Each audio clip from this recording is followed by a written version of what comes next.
Hello and welcome racing fans. We're here in the Pocket Power Lounge. This is the place you want to be when you come and join us this Saturday, the 20th of April, here at Hollywoodbets Kenilworth. We've got a 10-race program and it's our first ever CommunityFest race meeting, which is going to be out the top draw. There's going to be lots of activities, live entertainment. It's going to be jam-packed. We've got the Champagne Stakes as well, the Grade 3 event up the straight here at Hollywoodbets Kenilworth.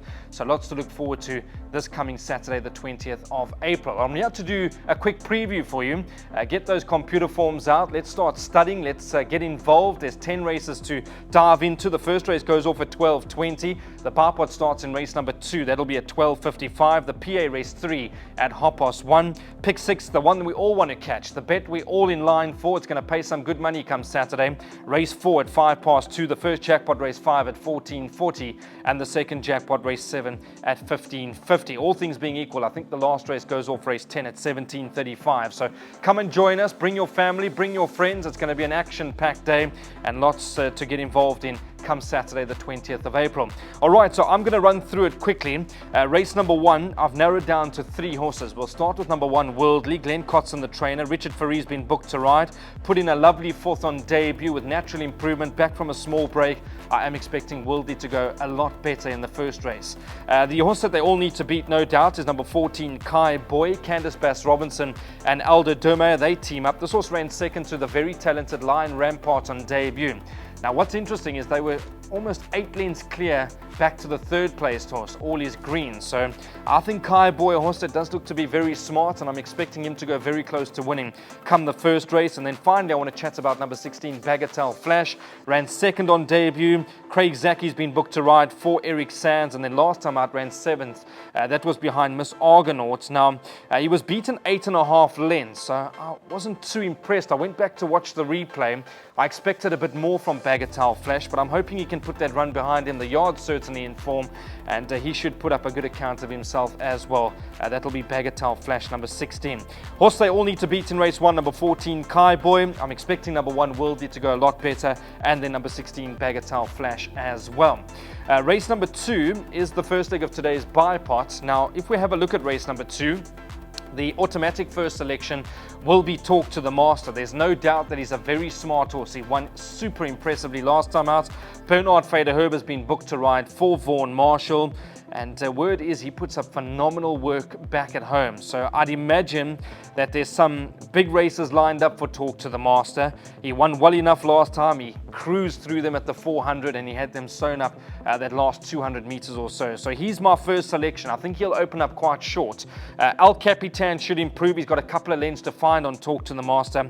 And then Miss World, the filly, she also does some good work back at home. She won a good race here last time out. Let's see how she goes against the boys and the step up in class for Miss World. But all things being equal, banker for me and probably best bet on the card, that'll be number 7, Talk to the Master, in race 2, the Comtel Juvenile Plate, which goes off at 12:55. Let's go to race number 3, first leg of today's place accumulator. This goes off at 1:30, so you've got more than enough time to get involved. Now, this is probably the bet I'm going to advise punters to get involved in, is race number 3, which will be the first leg of the PA. Now, in this particular race, there's quite a few that do put their hand up as being big runners. If we go and chat about approach shots, I know Pit Buerta's upbeat about this horse's chances. Ran a lovely race last time, ran second. Pierre Cornet Offer's been booked to ride. He's knocking on the door. There's no doubt that that first elusive victory is just around the corner for number 2, approach shot. But I'm going to go with number 7, Connery. I like him, and I like him a lot when it comes to race number 3. He's a 3-year-old bay colt. I called his last race. He really moved up like he was going to win the race. Unfortunately, the winner on that occasion, Explosive Speed, was just too good for him. Back to the 1,000 meters, I think that's what's key with Connery. He's not going to get an easier chance, in my honest opinion. So I'm on him in a big way, and I'm hoping that he can just continue those winners for Glenn Cotson, who had a great run of things last weekend. I know things didn't work out in terms of the float and getting horses to the race course, but he had Green Mandarin win a good race with JP van der Merwe. So let's go with Connery. He's going to be my top selection to beat number 2, approach shot, in race number 3, the first leg of the PA.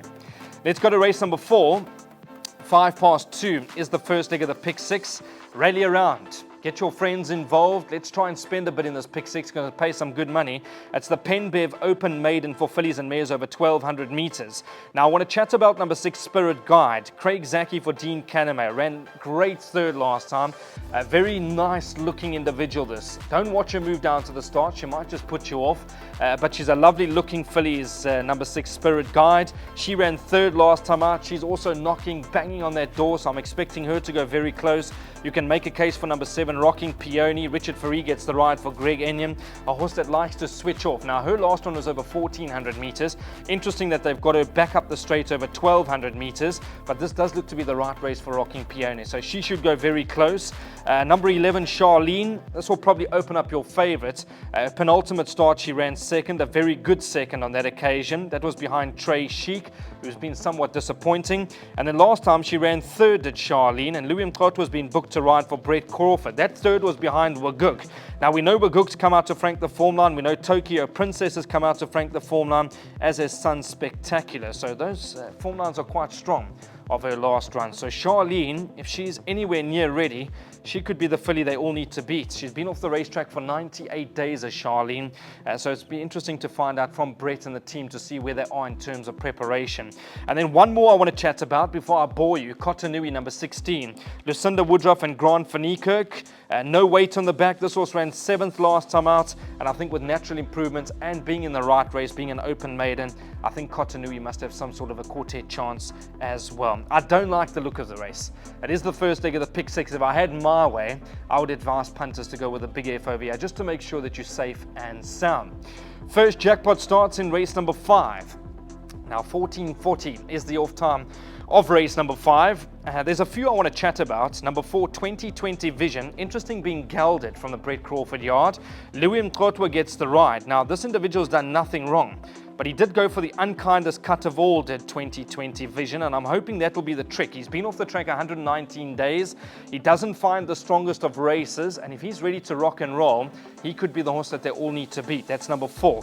5, Einstein, done nothing wrong to date. Penultimate start, ran a very good second. Then last run ran third behind Star Performer. Second in the race was Connery. So the race before this, you'll have some sort of gauge to see how Connery goes. If Connery happens to win, I'd imagine Einstein's going to shorten quite a bit in the betting, so he must have some sort of a chance. Aldo's been booked to ride for Candice Bass Robinson. And then number 10, Cosmic Rhythm. Michelle Ricks is the trainer. Interesting, because he's a beautiful looking horse, is Cosmic Rhythm. Richard Faree gets the ride, 59.5 kilograms, back down in trip from 1,400 meters, up the straight 1,200 meters. I'm expecting number 10, Cosmic Rhythm, to go very close as well. So just the 3 horses for me: 2020 Vision, number 4, number 5, Einstein, and number 10, Cosmic Rhythm in race number 5. Then we go to race number 6. 3:15 is the off time. In race number 6, it's a Fast 15 stud open maiden. It is for fillies and mares. It goes off over 1,600 meters at 3:15 as mentioned. Now, you can make a case for so many over here. I'm not going to bore you. 1 Green Isle, 3 Sands of Stark, the 4 Blind Faith, as well as number 10 National Disgrace and the 11 Saint Bridget. Let's start with number 1 Green Isle. She ran a very good race last time out. Drawn 1, Craig Zaki gets the ride for Eric Sands. She ran third, and that was behind Plum Pudding. We know that Plum Pudding won a cracking race here, beating Summer Night City at Hollywoodbets Kenilworth last weekend. That was the 13th. So form lines are very strong. I'm expecting her to go very close. Sansa Stark ran second. Richard Faree gets the ride for Pitt Buerta. 3-year-old Bay Filly, her second, was behind Lickety Split. I'm not sure about the form though. It's hard for me to give you any confidence because that form does look to be touch and go. Lickety Split was the winner. Third was English Mistress. Nothing's jumped off the page, so very hard for me to sit here and give you confidence with number 3, Sansa Stark. I'd imagine punters would want to include her naturally because of the Richard Faree factor. 4 Blind Faith, well, Craig Bantam's been booked to ride for Andre Steyn. She's also done nothing wrong. She ran second behind 3 Coins, the very well-bred 3 Coins. Again, I'm not too sure about the form lines. I know there's been a winner with Ice Rain who came out to win, but everything in and around, I'll leave that up to you to make your decision. I'm not entirely convinced, but you can make a case. Craig Bantam's been booked to ride for Andrew Steyn. That's number 4, Blind Faith. Let's chat about number 10, National Disgrace, Louis Mqotwa for Brett Crawford. Also a horse that's been there and thereabouts. My only concern is that trappy draw. Louis is going to have to work some magic from draw 10 over 1600 meters. If he can get this horse into a good position, she'll certainly go close. And then finally, number 11, St. Bridget, Aldo Durmeyer for Candice Bass-Robinson, probably open up favourite, no doubt. Ran second to Plum Pudding, so does have green arm on that occasion. And I have given you enough information about Plum Pudding with that good win here at Hollywoodbets Kenilworth last weekend. So St. Bridget, if Aldo can get this horse into a lovely position from an awkward draw, she's also going to go very close in what looks to be a trappy race. Again, I'm going to say it, ladies and gentlemen, I don't like the look of the race. If you can, include a good 3 or 4 horses into your jackpots, your pick sixes, your PAs, and your buy pots as well. Race number 7 goes off at 15.50. Now, this is the Champagne Stakes, the Grade 3 event, and it's a lovely renewal, I must add. There's some high-class performers over here that will line up at the top of the straight. I'm going to start with number 7, October Morn, the 3-year-old Bay filly. Grant van Niekerk's been booked to ride for Candice Bass-Robinson. In fact, Candice has got a very strong hand when it comes to this Grade 3 event. She's got a lovely turn of foot. She ran a cracking second last time. That was behind Double Grand Slam. That was in the Splash Out Prix de Cap, the Grade 3 event over 1400 meters. We know what Justin Snee thinks of this horse, Double Grand Slam. She won a great race at Hollywoodbets Gravel about 2 or 3 weeks ago. Back up the straight, I think, is key for this horse, October Morn. She's got some gears, serious gears. She can turn it on in a big way. 8 Dance Variety, done nothing wrong. Won the Easter Sprint last time, beating Mufasa. Interesting that they changed tactics with him. They took him off to the front, and from there, he was not for catching. So he's a highly consistent horse, his Dance Variety, and I'm expecting him to go very close. And then number 11, Winter Cloud. Wow, last time was breathtaking. She was really an eye-catcher for me, one of the horses that I put into the black book. Anthony Andrews has opted to stick with her, and she'll probably languish just off the speed. She'll sit at the back end of the field. They'll go an honest gallop, I'm sure, and she'll be taking off with October Morn, a stable companion. So I'm going to lean towards the fillies, funny enough. October Morn and Winter Cloud, I think they'll fight it out, and I'm hoping that Dance Variety can run a cracker for the owners and for Adam Marcus as well when it comes to the Champagne Stakes, the Grade 3 event over 1200 meters. Race number 8 goes off at 16.25. This is the Claverflay Stud Middle Stakes. It's over 1,000 meters. Let's have a look at this race. Number 1, France Lahar. Been off the track a long time. Now, he's got some serious form to his name up in Natal. Now trained by Fawn Marshall. Louis Mqotwa has been booked to ride, and he must have a serious chance if he's ready to rock and roll. I'm not sure where they are with prep with him.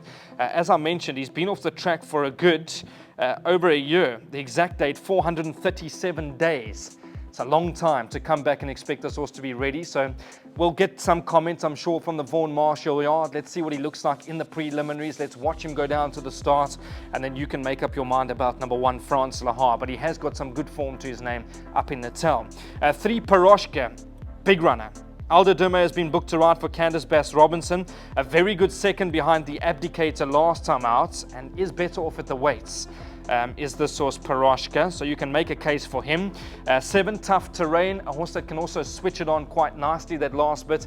If the speed is on, I think Tough Terrain is going to take some beating. He needs to be settled. That's the most important thing. If Grant van Niekerk can get Tough Terrain to switch off at the back end of the field, he'll be mowing them down one by one. He's got 55.5 kilograms on his back, and I'm expecting him to go very close. And then finally, the horse that I think will open up favourite, the Abdicator. Richard Farie's been booked to ride for Brett Crawford. This horse was interestingly nominated for the Computer Form Sprint on the Highveld. Now, we know he didn't take part, but if they think that much of him, he's going to go very close over here, the Abdicator. He's done nothing wrong. I know he's a horse that's got his quirks. He's not the most straightforward horse, is the Abdicator, but if he rocks up at the races, he's always a big runner, and it's good to see that he's become versatile. He doesn't have to go to the front. He can take a bit of a hold in behind them, follow something through, and then switch it on that last bit. So the Abdicator, naturally, punters will hope that he'll run a big race. I know that he's got a bit to do at the weights this afternoon, but there's no doubt that he'll be very competitive when it comes to race number 8. So I've narrowed it down. 1, France Lahar, 3, Paroshka, 7, Tough Terrain, and the 9, the Abdicator in race number 8. Let's go to the penultimate, race number 9. That goes off at 5 o'clock. Now, this is the Race Cape powered by Hollywoodbets. It's a Class 4 event. It's over 1,600 meters. We'll start with number 2, Fly Futura. Candice Bass Robinson, Aldo Durmeyer back in trip. He ran last time over 2,000 meters. That was a lovely run behind Lucha Verde. We know that Summer Night City has come out to run a good second behind Plum Pudding. So form lines are slowly working out. I think he's better over this sort of trip. Back to 1,600 meters, good draw. Everything is in his favor. Number 2, Fly Futura. 3, Karaoke is interesting. Eric Sands, as mentioned when I started the preview, the yard is in terrific form at the moment. He takes a significant step down in class, does number 3, Karaoke. Craig Zaki's been booked to ride from a good draw. He's got me stumped. I'll be completely honest. I'm not sure what Karaoke is going to rock up at the races over the weekend, but there's no doubt that he's got the ability, and if he does rock up over this sort of trip and he gets the right one in transit, he could take some stopping. Number 3, Karaoke. I want to chat about number 10, Unicorn Alert as well. JP van der Merwe for Justin Snaith ran a very good second behind All About Ronnie. Now third in the race was Alain Maurice. Alain Maurice has subsequently come out to win a good race, and then last weekend he got into a nice fight with Lovey's a Rose, who's been very competitive against some good horses. So smart horse is Alain Maurice. He's going through the divisions, and Unicorn Alert got the better of him into the closing stages here a good 2 or 3 weeks ago. If JP can get him to switch off, get him into a nice rhythm, turning in line for home, I think for the boss, Unicorn Alert's going to go very close in the silks of Greg Bortz and Gina Goldsmith. So watch out. I would pencil him in. It's not an easy race. I've tried to narrow it down for the punters. 2, Fly Futura, 3, Karaoke, and then number 10, Unicorn Alert. That's race number 9, which goes off at 5 o'clock. All right, and then the lucky last, race number 10. I know it's been a lengthy preview, but there's been a good 10 races in front of us. 17:35 is the off time. It's the Hollywoodbets Bright Future, a Class 5 event over 1,400 meters. I've had a look at the race. I'd imagine World of Pleasure, the 2-year-old, is going to open up favorites. I'll come to him in just a moment. I want to chat about number 5, Cabona Laseri. Now, he's an interesting horse. He's a 4-year-old bay gelding. Eric Sands and Craig Zaki team up. 61 kilograms on his back. Not going to be easy. Carrying a bit of pudding, but he's consistent. He can run on very well in his races, and I'm expecting him to put up a good show. Definitely a horse for trifectas, quartets, and swingers. A horse they all need to beat, number 8, World of Pleasure. 2-year-old, obviously at ratings, the way he won, scope for improvements, punters are going to rubber stamp this individual. He's going to take a lot of beating. If he's got the ability and he can bring his last run to the course on Saturday afternoon in the lucky last, he's going to take a power of beating. Bernard Faderherb has opted to stick with him. 60 kilograms. Yes, he's got a tricky draw of 8, but it'll be good to see him settle just in behind the speed and then switch it on that last bit. I think he'll be too good for them. Number 8, World of Pleasure. 7, Kelp Forest, the last horse I want to chat about. He's a very tricky ride. No doubt he can't see daylight too soon. You have to hold him up, keep him covered for as long as possible, and then try and give him the run at the right time. He'll be there. I think he'll be amongst the first 4, no doubt. I know chatting to Darren Burrows, who has got a minor share in Kelp Forest. He's always a horse that does good work back at home. He's coming into the race fit and well, and they all have got World of Pleasure to beat when it comes to the lucky last. So I'm going to rubber stamp number 8, World of Pleasure, as being one of my second best bets. I know that I've gone with Talk to the Master as being my best bet earlier on in the card, but I think World of Pleasure will be on the same playing field as being one of the better bets on the 10 race program here at Hollywoodbets Kenilworth. All right, so that's it from my side. Merely just a guide. You can add, subtract, whatever you want to do. More importantly, play the bar pot, play the PA, the pick 6, and the 2 jackpots. I'll chat to you again soon. Sit back, relax, enjoy it. Our first CommunityFest race meeting here at Hollywoodbets Kenilworth on Saturday, the 20th of April.